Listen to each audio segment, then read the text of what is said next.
भूतिया मछलियाँ गांव वालों को निगलने लग जाती हैं। भूतिया मछलियों के आतंक से एक बार गांव में अचानक सूखा पड़ जाने से किसान और उनके बच्चे भूख और प्यास से व्याकुल हो जाते हैं। दुखी होकर एक किसान भगवान को याद करता है। हे प्रभु, आप यह हमारी कैसी परीक्षा ले रहे हैं? कई महीनों से बारिश न होने के कारण हमारे खेत बंजर होते जा रहे हैं। खेतों में अनाज का एक दाना भी नहीं उगता। अगर ऐसा ही चलता रहा तो हमारे बीवी बच्चे भूखे ही मर जाएंगे। हे प्रभु, कृपा करके इन मुश्किल दिनों में हमारी मदद कीजिए। इतना कहकर वह किसान अपनी बीवी बच्चों के साथ वहाँ से चला जाता है। अगले दिन कुछ चुड़ैलें अचानक से गाँव में आती हैं। एक चुड़ैल कहती है, बहन, लगता है इस बार सूखा पड़ने से गांव वालों के खेतों में अनाज नहीं होगा। यह गांव वाले भूख और प्यास से तड़प रहे हैं। यही मौका है, हम इन भूखे लोगों का फायदा उठाते हैं और अपनी शक्तियां बढ़ाते हैं। चलो बहन, इन भूखे गांव वालों को अपना शिकार बनाते हैं। ऐसा कहकर वह तीनों चुड़ैलें उसी समय मछली के पेड़ में बदल जाती हैं। अगले दिन जब वह किसान अपने खेतों में आता है, उन मछली के पेड़ों को देखकर वह किसान हैरान हो जाता है। किसान कहता है, हे भगवान, ऐसा कैसे हो सकता है? कल तक तो मेरे खेतों में अनाज का एक दाना नहीं था और आज रातों रात अचानक से इसमें यह 3 मछली के पेड़ कहां से आ गए? इन पेड़ों पर तो बड़ी बड़ी ताजी मछलियां लगी हैं। लगता है भगवान ने हमारी पुकार सुन ली। वह किसान एक पेड़ से एक मछली को तोड़ लेता है और उसे लेकर अपने घर आ जाता है। आज बहुत दिनों बाद मेरे बीवी बच्चे पेट भरकर खाना खाएंगे। वह उस मछली को लेकर अपने घर आ जाता है। उसके बीवी बच्चे यह देखकर बहुत खुश हो जाते हैं। वहीं जब बाकी गांव वालों को पता लगता है कि उस किसान के खेत में मछली के पेड़ उगे हैं, तो कुछ गांव वाले भी उस किसान के घर इकट्ठे हो जाते हैं। भाई, हमने जो सुना है क्या वह सच है? क्या तुम्हारे खेतों में सचमुच में मछली के पेड़ लगे हैं? हमारे बीवी बच्चे भी कई दिनों से भूखे हैं। हमें भी यह मछलियाँ चाहिए भाई।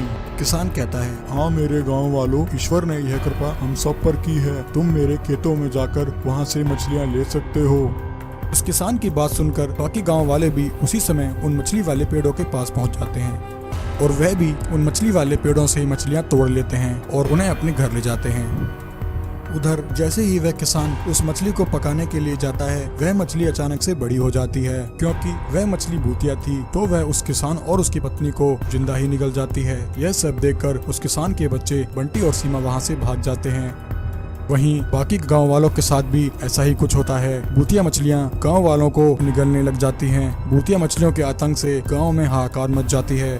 उधर बंटी और सीमा भाग रहे होते हैं और एक भूतिया मछली उन्हें खाने के लिए उनके पीछे पड़ी होती है। तभी रास्ते में उन्हें इच्छाधारी नागिन और नागराज मिल जाते हैं। बंटी कहता है, नागराज, हमारी रक्षा कीजिए।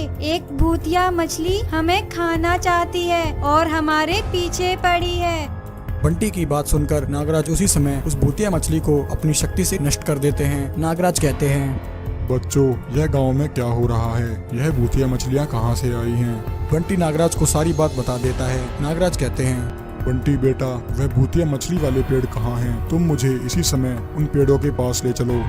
बंटी और सीमा इच्छाधारी नागिन और नागराज को उन भूतिया मछली वाले पेड़ों के पास ले आते। तभी नागराज अपनी शक्ति से देख लेते हैं कि वह तीनों भूतिया मछली वाले पेड़ 3 चुड़ैले हैं। वह चुड़ैले ही गांव में आतंक मचा रही हैं। नागराज उसी समय उन तीनों पेड़ों को आग लगा देते हैं। वह तीनों पेड़ आग में जलकर नष्ट हो जाते हैं। वह तीनों चुड़ैले भी अपने असली रूप में आ जाती हैं और जलकर वहीं भस्म हो जाती हैं। चुड़ैलों के नष्ट होते ही सभी गाँव वाले वापस आ जाते हैं और सभी मिलकर इच्छाधारी नागिन और नागराज का धन्यवाद करते हैं।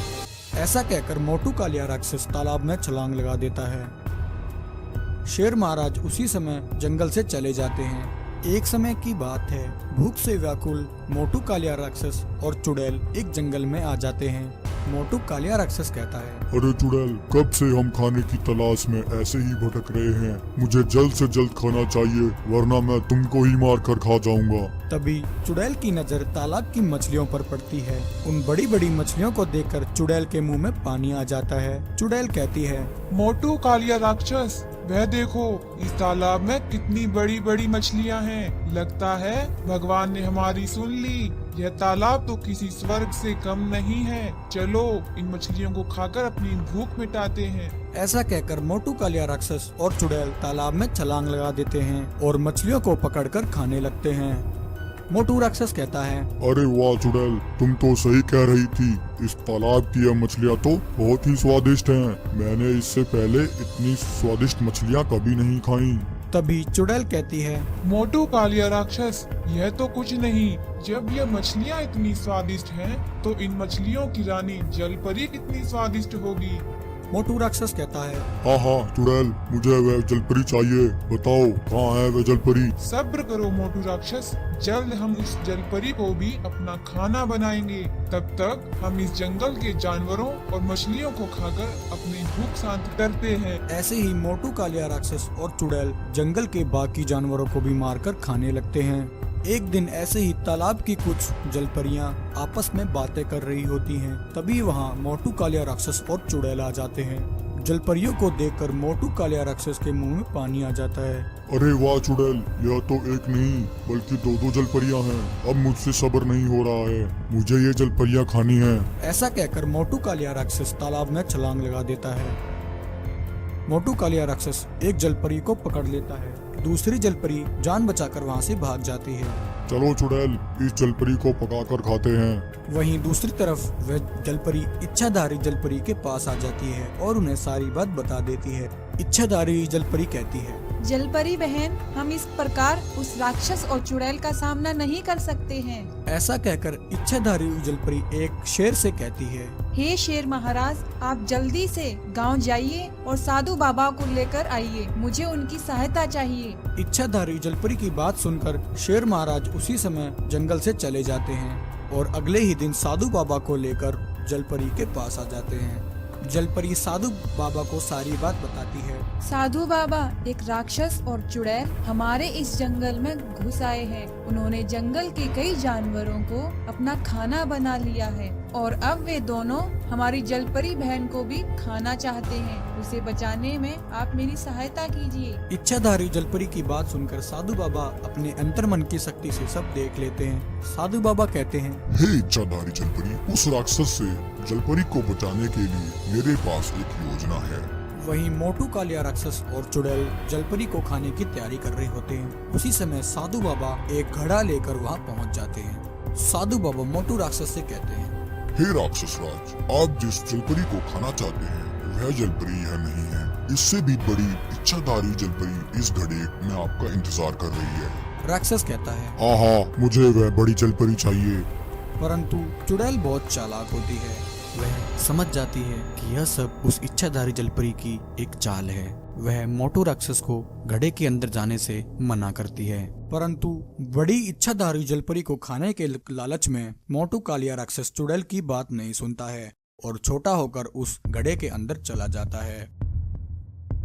मोटू राक्षस के घड़े के अंदर जाते ही साधु बाबा घड़े का मुंह बंद कर देते हैं। मोटू कालिया राक्षस घड़े के अंदर कैद हो जाता है। अरे, इस घड़े में तो कोई जलपरी नहीं है। धोखा, मेरे साथ धोखा हुआ है। मुझे यहाँ से बाहर निकालो। अरे, कोई इस घड़े का मुंह खोलो, मुझे यहाँ से बाहर निकालो। चुड़ैल, कहाँ हो तुम? मुझे बचाओ, मुझे यहाँ से बाहर निकालो। उसी समय इच्छाधारी जलपरी भी वहाँ आ जाती है। मोटू कालिया राक्षस को इस हालत में देखकर चुड़ैल कहती है, अरे मोटू राक्षस तो गया। अच्छा होगा कि मैं यहाँ से भाग जाऊँ, वरना मोटू राक्षस की तरह ये दोनों मुझे भी इस घड़े में बंद कर देंगे। चुड़ैल उसी समय वहाँ से भाग जाती है। इच्छाधारी जलपरी साधु बाबा का धन्यवाद करती है। साधु बाबा, आपका बहुत बहुत धन्यवाद। आज आपने हमें एक बड़ी मुसीबत से बचा लिया।